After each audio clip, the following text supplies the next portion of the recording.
Okay, so let's unpack this. This idea you can potentially make some serious money online. We're talking thousands a month, maybe. Yeah, and get this, without ever showing your face, Hmm. or even like using your own voice. Right. And what's really interesting is that the source material you sent over, these bits about cash cow YouTube channels, they suggest it's not just theory. Mm-hmm.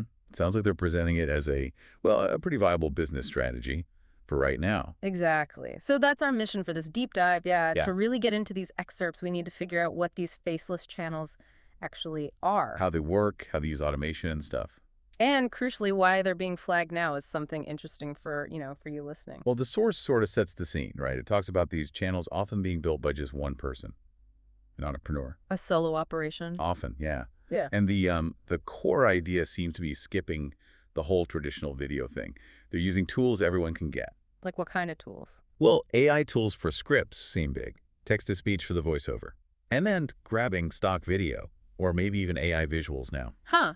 So it's about churning out content efficiently. That seems to be the angle. Mm-hmm. High volume, aiming for that income, thousands a month, is what the source claims. Okay, so the real, strategic bit here is using automation. It completely removes the need for you to be on camera or even record a voiceover. Right. It lowers the barrier to entry massively compared to, being a typical YouTuber who has to build a whole persona. So you're not building a brand around a person. Exactly. You're building a content machine, a system.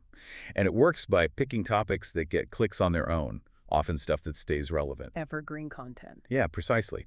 Things like luxury stuff, true crime is always huge, historical mysteries maybe, topics that don't need you specifically talking about them. And the main moneymaker, according to the source, is just YouTube ads. That's the primary mechanism mentioned, yeah. YouTube ad revenue. And there's something specific about video length. Uh-huh.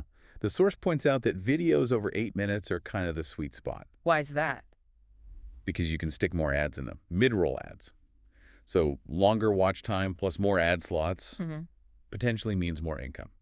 Gotcha. So it sounds like once you find a niche that works, you just systemize it. That's the picture it paints. You get AI, maybe like ChatGPT, to write scripts, use text-to-speech for the audio. And then maybe even hire cheap editors to stitch it together with stock footage. Potentially, yeah.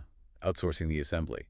Which brings us to what the source suggests is maybe the really interesting part, especially looking ahead to 2025. Okay. It seems the big play isn't just running these channels for the monthly ad cash. Oh.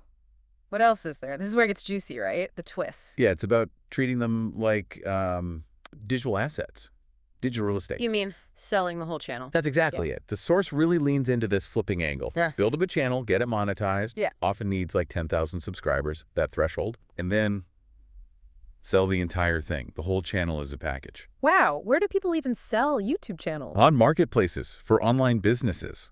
The source mentions names like Flippa or Acquire, platforms like that. And what kind of money are we talking for selling a channel? The source says 4 or even 5 figures. Seriously? Yeah. It's like building a little online income stream and then cashing out for a lump sum. Okay, that is a fascinating pivot. It really changes the perspective. So it's maybe perfect for someone who's creative, got the hustle. But absolutely does not want to be on camera. Mhm. Zero camera confidence needed, basically. Right. The focus shifts completely. It's not about followers in the traditional sense or a personal brand. It's about content, clicks, automation. And building something sellable, an know. asset. Definitely a shift from personality-driven stuff to more process-driven value. Which kind of leaves us, and you listening, with a final thought to chew on, doesn't it?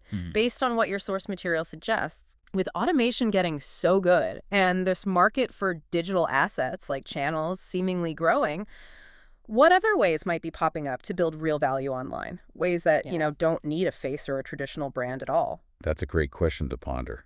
Where else could this model apply?